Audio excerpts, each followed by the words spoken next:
Hello, and welcome to the Emotional Expedition podcast. I'm Meg Thomas, and if you want to live a more open-hearted, magical life, it all starts with your emotions. This podcast will take you on a journey, helping you to better understand, express, release, and heal your emotions. Let's get exploring. Welcome back to the podcast. I'm so grateful you're here, and today's going to be a little bit different, and I'll be honest, I'm feeling both brave and afraid right now, and this is what vulnerability is. It's both. I'm leaning into the vulnerability. I am ready to share a story of mine that I've yet to do publicly. And it's a story that's changed my life and it's shaped a lot of the last 4 years. And our beloved Brene Brown said, owning our story and loving ourselves through that process is the bravest thing we'll ever do. And I believe her. And I also need help in doing this. I'm very aware that I have needed some assistance through this process. So I have called on two incredible, intuitive, empathic, just beautiful souls that are going to help me with this conversation, with this story. My new friend, KJ, who's the host of Stories of Astonishing Light podcast, which I will, of course, share the links to. And she is going to be on an upcoming episode of this podcast, so stay tuned for that. And our very beloved Brenda from Waves of Joy podcast, who was on a previous episode. And I have a feeling that this is just the continuation of a story of how the three of us are going to continue to work in each other's lives and co-create and bring some magic into the world. So, all right, I am going to hand it over to the two of you as we navigate our way. Thank you for that beautiful introduction, Meg. And KJ, I know that you drew a card this morning. Would you be willing to share that with us? I am so excited to do it. So, KJ, what card did you draw? Okay. Can you see this? Yes. Yes. It's a tree and it says roots. And what does it say? Reconnection underneath that? Reconnection. Mm-hmm. Roots. Okay, let's do it. Okay. All right. Roots, your reconnection. When we search outside of ourselves for belonging, connection, or attachment, we can forget the vast network of power available to us right now, right below our feet. Mm. Oh, I'm getting already emotional here, and that was the first sentence. This power has always extended from our ancestors, pulsing right through our souls, the bottom of our feet. I wanted to make that.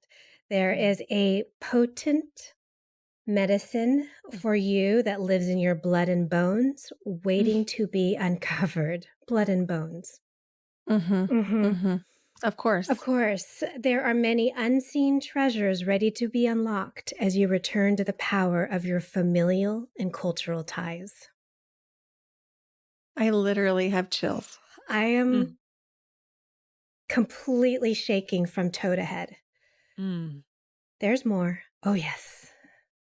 Within your lineage and bloodline, there is profound beauty, radiance, and inherent knowledge. This is the time for discovery. Are there parts of your ancestry that you are ignoring because they don't feel as magical or mysterious? Do you feel grief around the fact that you don't know much about your heritage? Maybe you've accepted the idea that only certain cultures carry the medicine that you need. This card is here to hold a mirror up to the potential of all that lies within you. Your roots matter, and a journey of continued self-discovery awaits. That is beautiful, KJ. That is the card I pulled this morning. We can't make this So up. you No. can't make it up. And it's so perfect for our journey today. And Meg, KJ and I were talking yesterday about the word potency. Hmm. And the word potency just continues to come up. And when I think about the story that we're getting ready to tell right now, it is so potent Hmm. because it's so relatable. Hmm. Here is a healing affirmation to move with this card and with this summoning. My roots and my medicine are powerful. I honor the fullness of where I've come from and how this impacts the generations to come. Mm. I know. Wow. Wow. Yeah. I knew that I might cry. I did not anticipate that I would be starting this vulnerable conversation already in that place.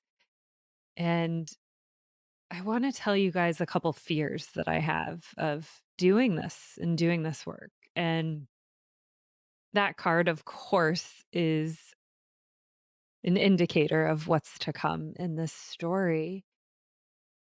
My fears of sharing my story is I'm not going to do it perfectly. So I've had to really let go of some levels of perfectionism.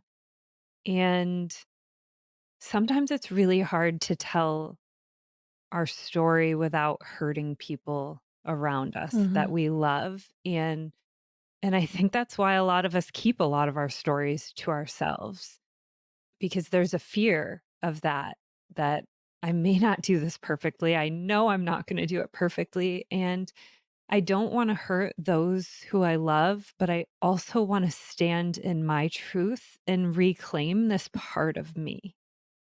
And both of those things can be true at the same time. Mhm. Mhm.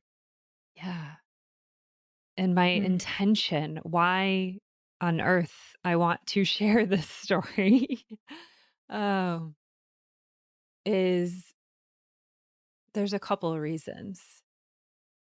On a personal level, my word for this year, which of course keeps showing up in every card that I draw. So the card I drew this morning, it's showed up there, which is reclamation, like a Mm. reclaiming, a Mm. claiming of this part of myself that I've been denying on some level. So that's it Mm. on the personal level. And why I want to share this publicly is because I don't want anyone to ever have to go through something like this alone. I Mhm.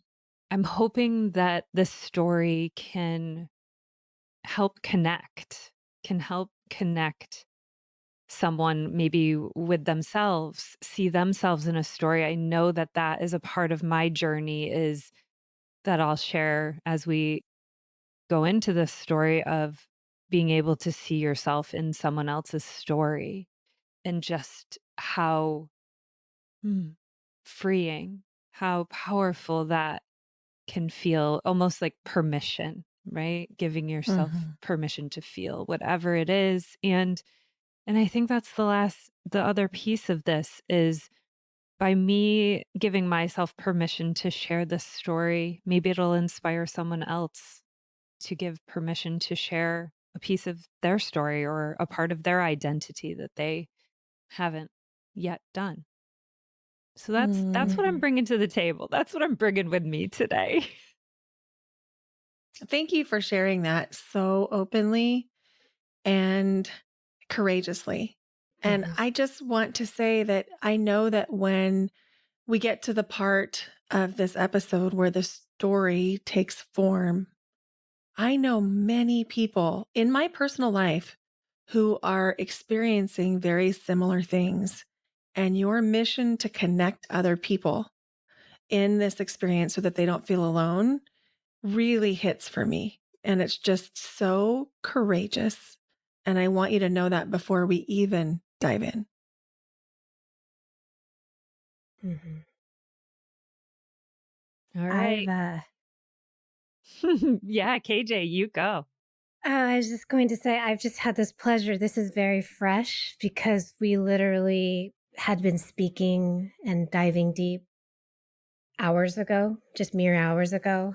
And I'll say now what I've been saying since we started the conversation, which is you have provided such light and gentleness and an invitation to me to truly dive into my story, which there are a lot of parallels between us and our stories. And I find myself fortified and standing taller, rooting deeper every time we speak. And I know it's because I'm preparing also to give voice and tell stories. And you're doing that for me. So thank you. Mm, thank you, KJ. Thank you. So I'll just start at the beginning, which was 4 years ago, almost. So I'm sharing the timeline just to show how nonlinear healing is, and bravery and courage and the space in between those. And I know Brenda and I have spoke of this topic often as well, of that space between knowing what to do and then actually doing the thing. So I, as many of you, if you listen to this podcast, know that I have been struggling with fertility for about 6 years now. And when I did IVF, which is a surgical procedure, you're under anesthesia, and which also means you require a ride home. So on the day that I did IVF, I had an egg retrieval, and my husband was working nights. So he brought me to the clinic, got me all situated, and then left me there while my mom came and picked me up. And at this point, I'd been on my fertility journey for about 3 years. And my mom said something to me in the car ride home that she had never said or never hinted at before. I had never heard. And here I am in this very spaced out, I had put my sweater on backwards kind of energy of just got myself in the vehicle. And she said, "You know, your dad and I struggled to have you. And we did an IUI, which is kind of the precursor before IVF. So IVF is when you actually remove the follicles, which, turn into the egg and can then combine it with sperm, which then makes it into an embryo. And IUI is when you just insert the sperm into the female body. And so in that moment, a seed was planted.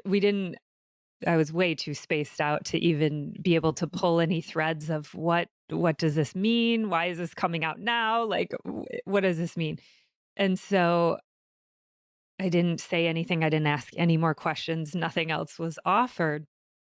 But I knew, having done IUIs prior to doing IVF, that the chance of it working with your partner's sperm is very low. It's like, and this is, 2020 at this point, where it may be a 20% chance of it working. What would it look like in the early 80s? I don't know. And so in that moment, that seed was planted, and I sat with that for 1 year. For 1 year. Ugh. And this is the hardest part for me. 1 year before I was willing to break my own heart. 1 year before I was willing to have the courage to what I already knew to be true. My body already knew the answers, Mhm. and so about a Mm. year later, I called my mom and I paced around my living room following the map of my rug in the living room, just the pattern on it, Mhm. walking and walking and walking. And I dragged this conversation on as long as I possibly could. I think it ended up being like 45 minutes, which is unusual for the two of us. And until I finally said the words, "Is my dad my biological dad?" And she said, "No." And I'm so very grateful for her in that moment to have told me the truth. Mm. It is a moment I'm truly in such gratitude over because now that I've heard other people's stories, I know that very often that is not the case, that for people who have carried a secret around for this long, that's not usually the go-to when you're caught off guard in the moment. Mhm. Mhm. And that's who I Mm. am. I'm somebody who is brave enough to break my own heart in order for the truth. Yeah. Mm. That took so much courage. Mm. And you said that you knew in your bones. You Mm. just knew. Yeah. But I never knew before. Like a lot of people, now that I've listened to podcasts and heard other people's stories, a lot of people said they knew, their whole life. They knew something. Mm. And I do believe that there were some moments, but because my dad died when I was 5, I did not Mm. allow them in. I did Mhm. not Mhm. allow. That's it. It was how I protected myself, and now looking back at it, I chose when I got married, I chose to keep my dad's name. I did whatever I could to keep these connections to him, and so there was never space for any doubt. This was never it was I didn't know. I wasn't ready to know the truth yet, and that's the truth of Mm. it, Mhm. and Mhm. do I wish my mom told me sooner? Absolutely. Like, I wish my mom told me sooner, but at the same time, I also believe in divine timing, and I don't believe I was ready for this information sooner. Mhm. Mm. It makes so much sense Mhm. because of losing your dad at such a young age. I can imagine that you would have wanted to stay tethered to him Yeah. and that this information, even though it came later in life, would have shaken that. So I'm sure that in that year between when the seed was planted and the phone call, I'm sure that you were finding ways to feel connected to the person you knew as dad. Yeah. Mhm. And there's something about the theme of roots that we opened up with today and reconnection. And our favorite word, I know just collectively, but also individually, as we've talked one on one, all of us, there's a remembering, an Mm. Mm. Mhm. acceptance and a remembering, right? Yes, yes, we have a knowing. Yes, we have wisdom. And we also have a way of protecting and gently guiding ourselves back to that reconnection and to the remembering. Mhm. Yes. Mhm. That's the paradox of all of this, and so just so I say it out loud, because I don't think I said it, that this means that my biological dad, is a sperm donor. So just to very be clear about who who this is. Mm. Mm. So the great paradox of it is my body always knew the truth. Mm. Yeah. It was Can just you my talk more mind. about that? Yeah. Yeah. I think listeners might be wondering, like, what does it look like when your body knows Mm, something that your mind doesn't? I have such goosebumps now. It's in the color of my eyes that I have green eyes and nobody has green eyes. It's that my skin tone is a little bit different than anyone I've seen in my families. There were always these things, these characteristics, these traits that existed within my body, Mm. that those are the pieces that I'm like, "Oh, it's kind of hindsight where I can look back and now it makes sense." But to be honest, I never once in my entire life had the thought that my dad was not my dad until that moment in time, until my mom shared that. And it was almost as if it was time for this secret to be unearthed. And you know what's wild is I had an astrological reading about 3 years prior to that happening. And it was the first reading I've ever had in astrology where I had my chart read. And within the first 5 minutes of being on this call, I have it recorded, so I know it.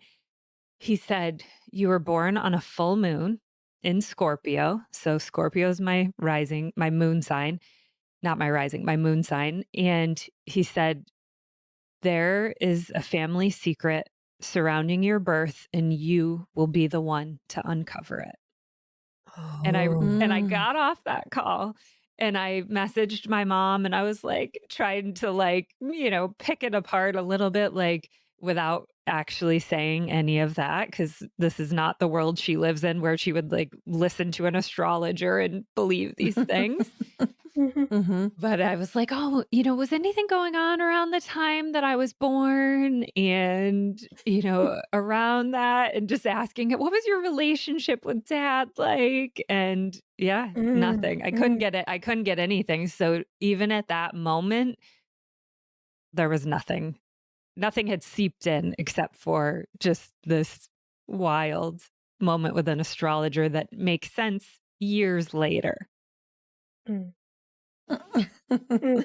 As someone who gives readings and gets readings, I can tell you that that is the norm, where some things land immediately and some things take years to land. And then you think, oh, wow, that happened. Mm.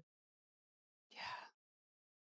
And I'm struck again by timing.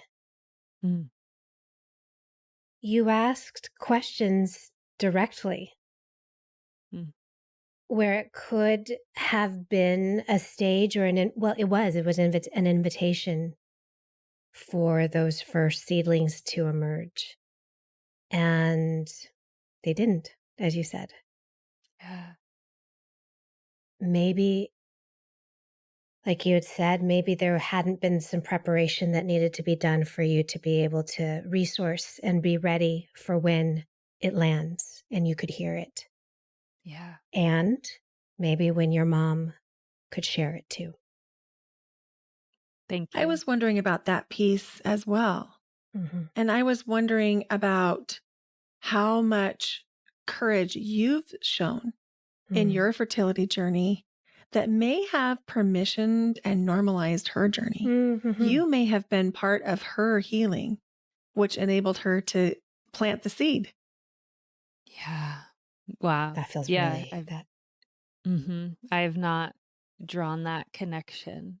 And I also think that's the power of shame, Hmm. Mm-hmm. that shame needs three things to survive, which is secrecy, judgment about whatever it is, and Hmm. silence.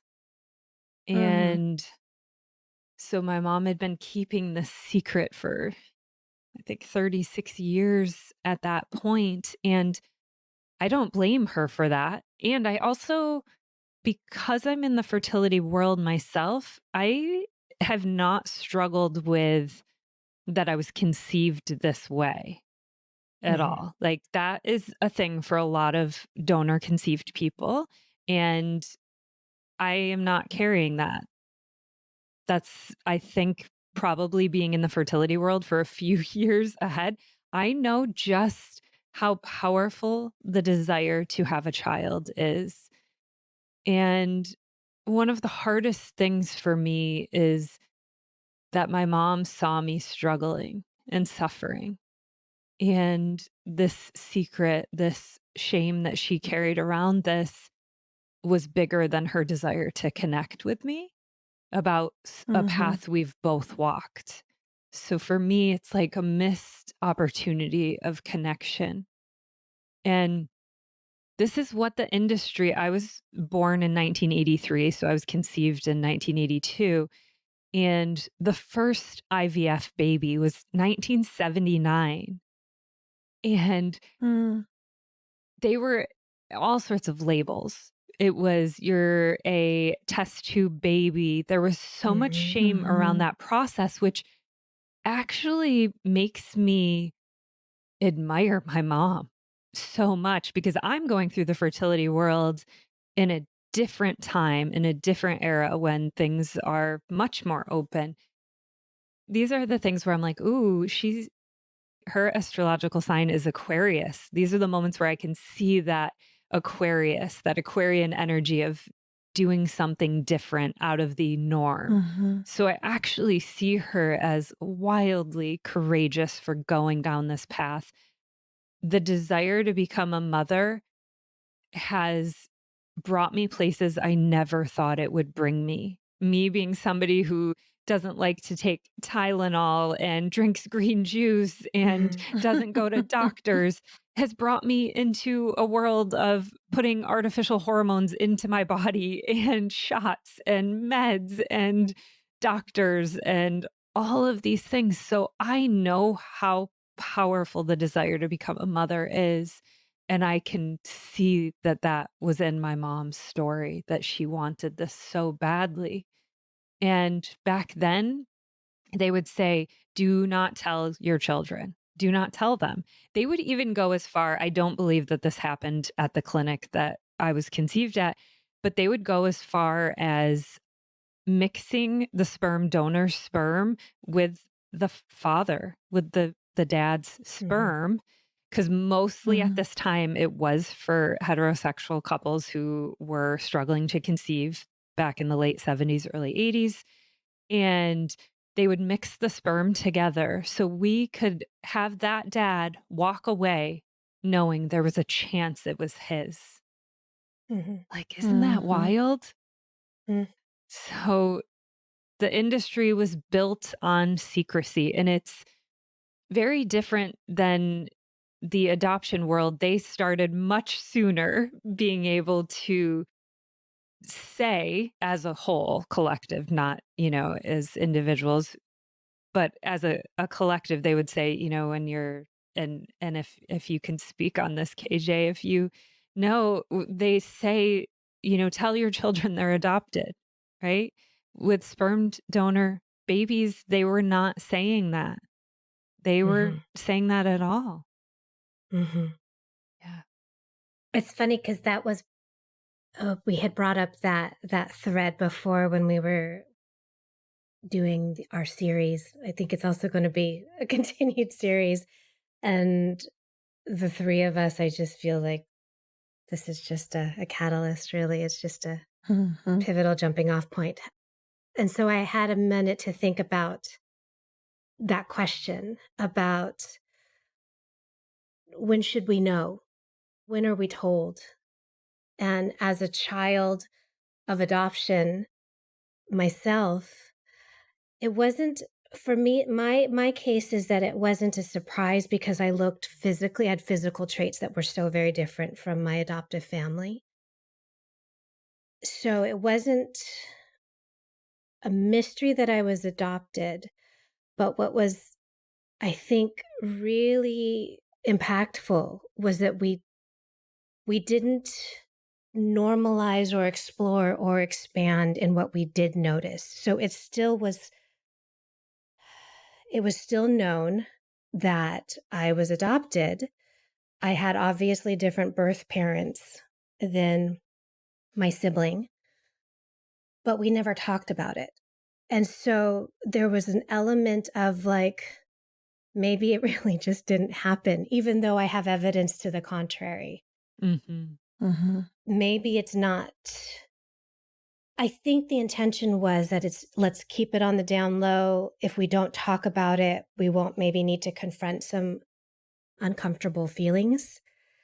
But what Mhm. that taught me and what that messaging was, and which is what I think you're getting at, Meg, is that, well, then how do I know what I know?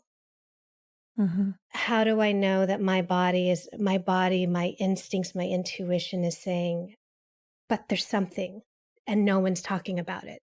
So am I making it up? Is it a big deal? Should somebody talk about it? And not having the model, or rather the model of secrecy, keep it low, keep it hidden, became intrinsic. So, That brings to mind a question for me that maybe you could each answer. I'm empathizing with you, putting myself in your position, and I'm wondering if there's a lingering question, is there more I don't know? mm, Mm.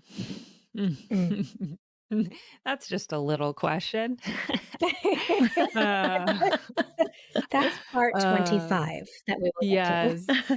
Is Awesome. there definitely there is more that I do not know and do not understand fully. Mhm.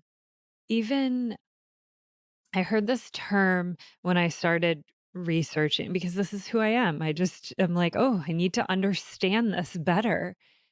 And it's called genetic mirroring.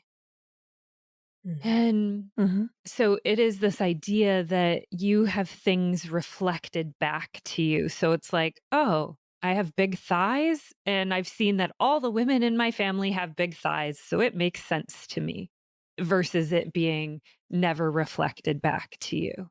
So for me, I look a lot like my mom and I look a lot like my little sister. And my hands look like my mom's, who look like my grandma's.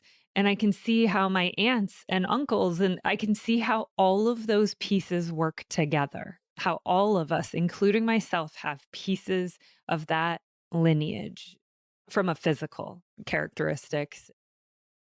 And then there's this other part of me that I don't quite understand yet. I don't know. I don't Mhm. know what that looks and feels like. And I've started, and which we'll share in a little while, I've started to have Mhm. some feedback and some validation of that, but there's still so much unknown that doesn't make sense to me. What about you, KJ? Mhm. Oh, I was just actually marveling at the beautiful timing of your question, Brenda, because it's a beautiful bridge to what Meg is going to speak to. And if it's okay, I'd like to open up and move in that direction in answering your question, Brenda, Yes. which is I received also some feedback that I had no idea, but then when I heard it, it made sense. So this is pre 23andMe, this is pre Ancestry.com. But I received in my hands, my physical hands, a short note that the social worker who dealt with my and managed my adoption, she wrote it. She wrote a note to me thinking I'd like to maybe know something. But I didn't get that note until I was 21 years old. Mm, And it's again another story. And I think it also interweaves with and is parallel with your story, Meg. But I was 21 years up until that point going, where did I learn or where did my love of singing come from? Where did this dreamy sort of creative side of me come from that doesn't seem to be the case in my obviously but in my surrounding family? And the social worker's note said exactly that. She had said, "Let me tell you a little bit about your mother. She's Filipina. She loves to write letters.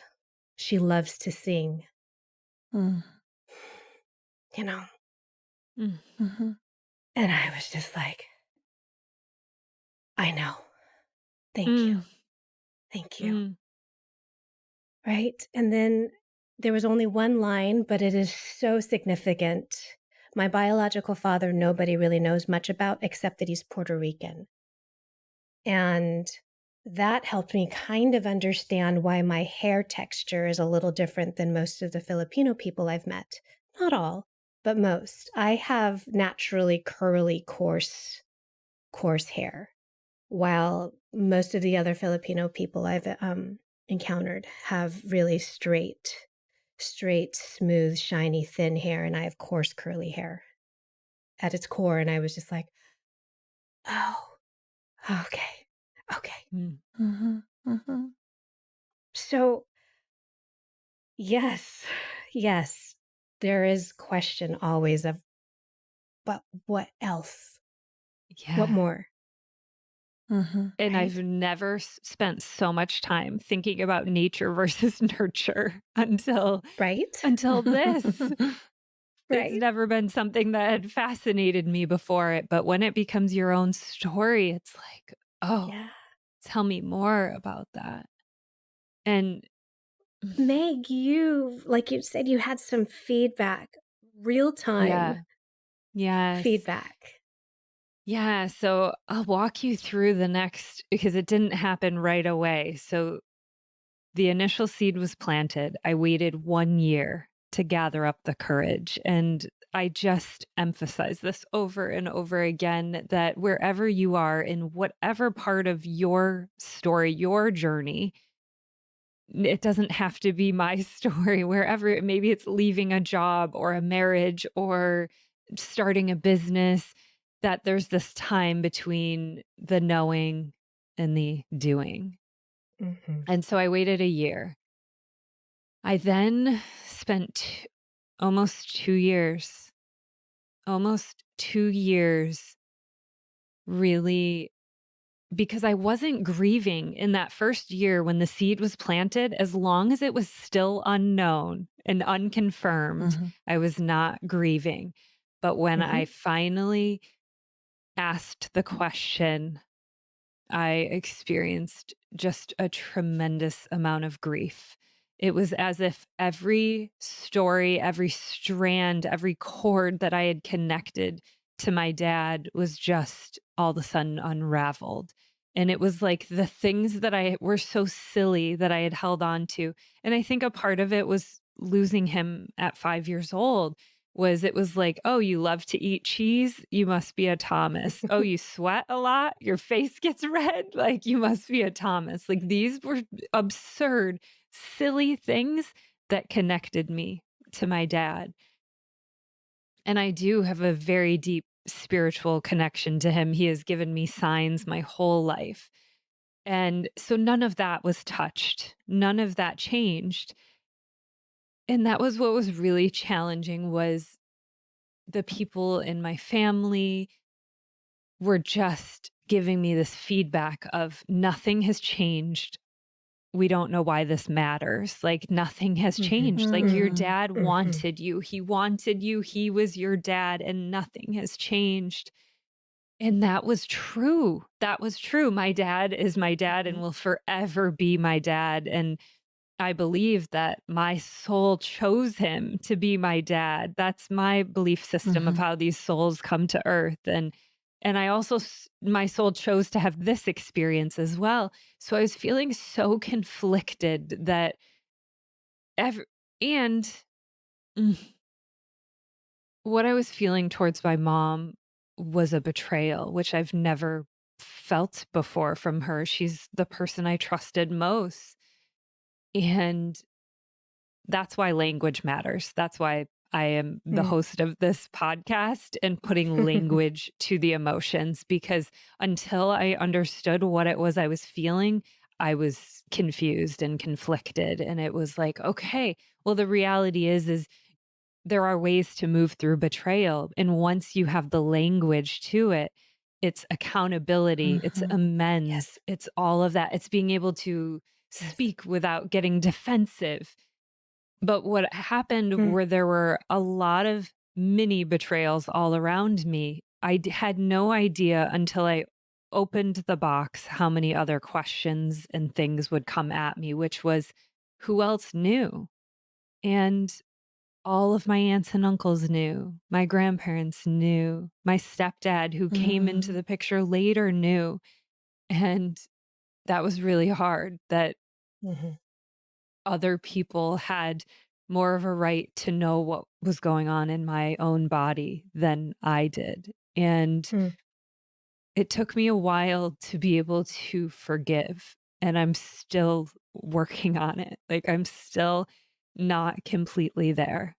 I will just be honest that it's hard to move past things like this when, like KJ mentioned, nothing is normalized in your family. So it's like many of us have grown up in homes where emotions are not talked about. And it's Mhm. like, oh, if we Mhm. don't talk about this or we don't make it a big deal, we can all just get Mhm. on with it.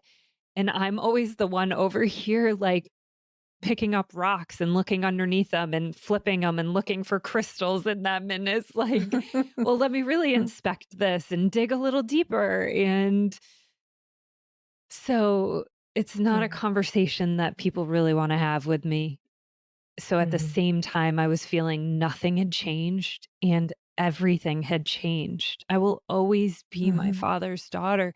But now there's this other part of me that I don't understand.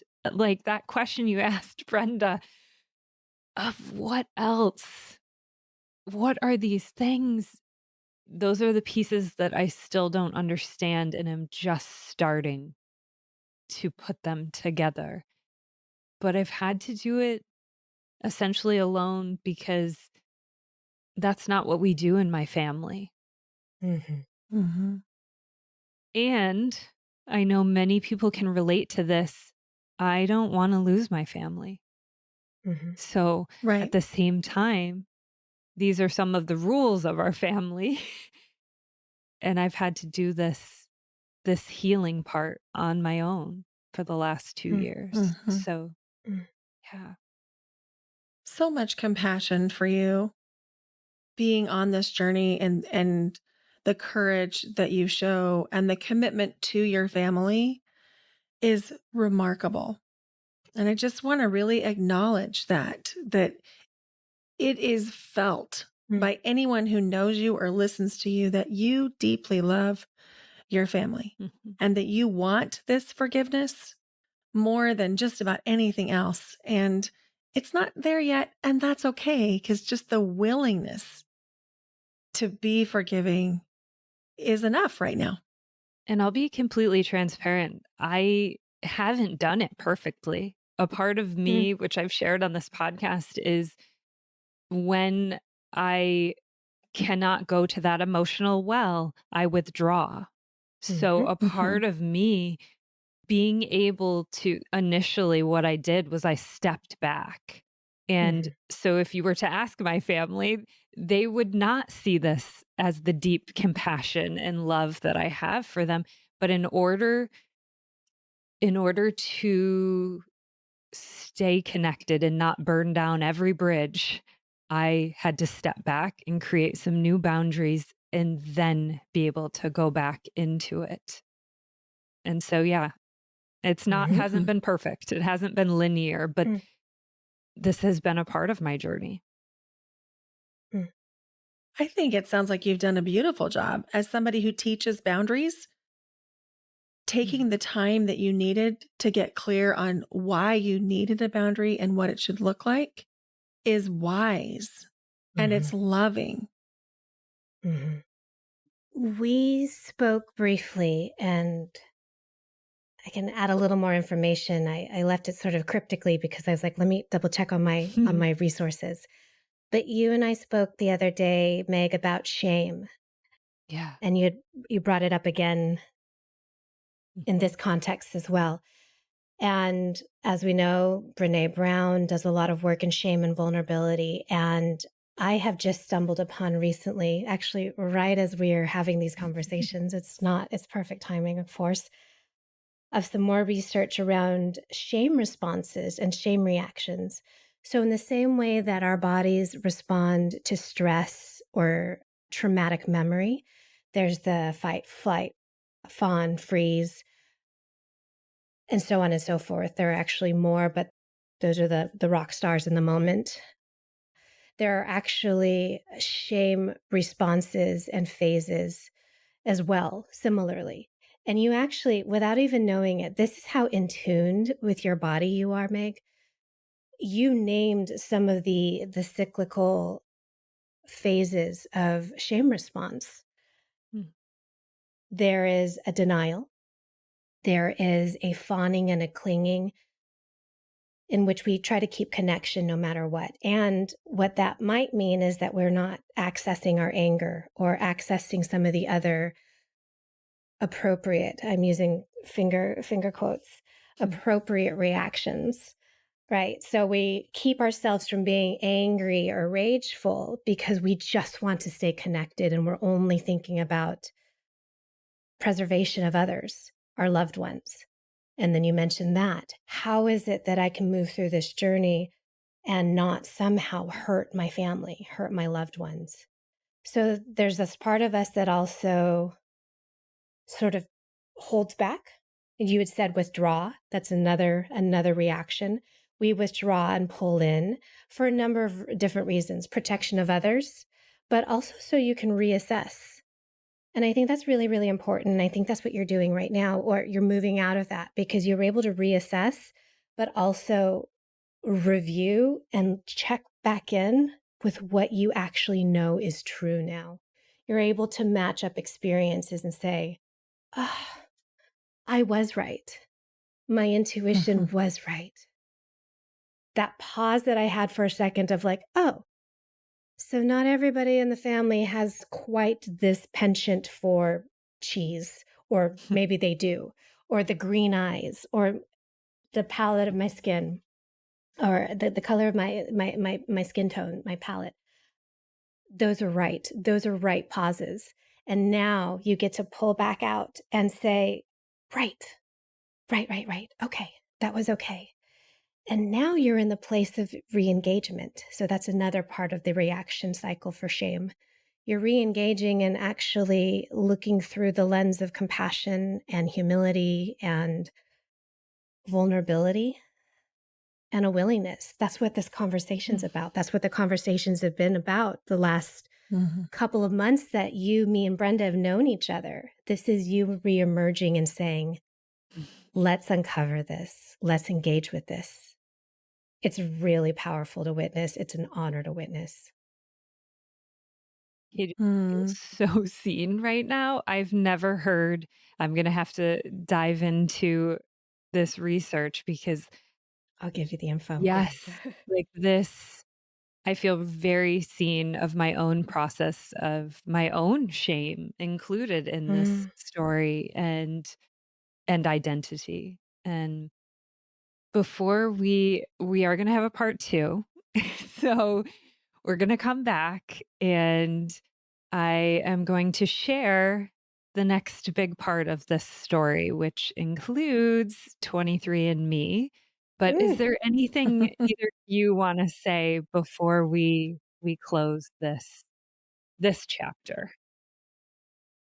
I just want to applaud your courage of asking questions and continuing to be curious and lean in, even when it's really uncomfortable. And it just is so brave and Mm. so courageous. And you are a light. And I know that there are a lot of people who are going to be listening to this and seeing themselves in your journey. And just thank you for your openness and willingness to share, both you and KJ, to share your stories about the way that this feels. And Mm. it's just remarkable. Thank you. Mm. Thank you, Brenda. And the safety that you have been able to develop and create and piece together in this journey you have been able to summon and create an environment in which you feel safe enough to be curious and ask the questions. Mhm. This is a testament to, again, what Brenda was saying. 100% agree. This courageousness, and I'm going to call it this like sacred curiosity, this willingness to know that there is more. And while it might feel daunting and overwhelming, and it lands in particular places in our bodies, you still lean into it. And with such grace and such compassion, it is just astonishing. Thank you, thank you, thank you. All right. Thank you so much, both of you. And we'll be back in 2 days for part 2 of this. I'm so grateful you're here. Thank you for listening. And if you loved this episode, will you please share it with a friend or two? Be sure to rate, review, and follow the show on Spotify, Apple Podcasts, or wherever you get your podcasts, so you're sure to never miss a single episode.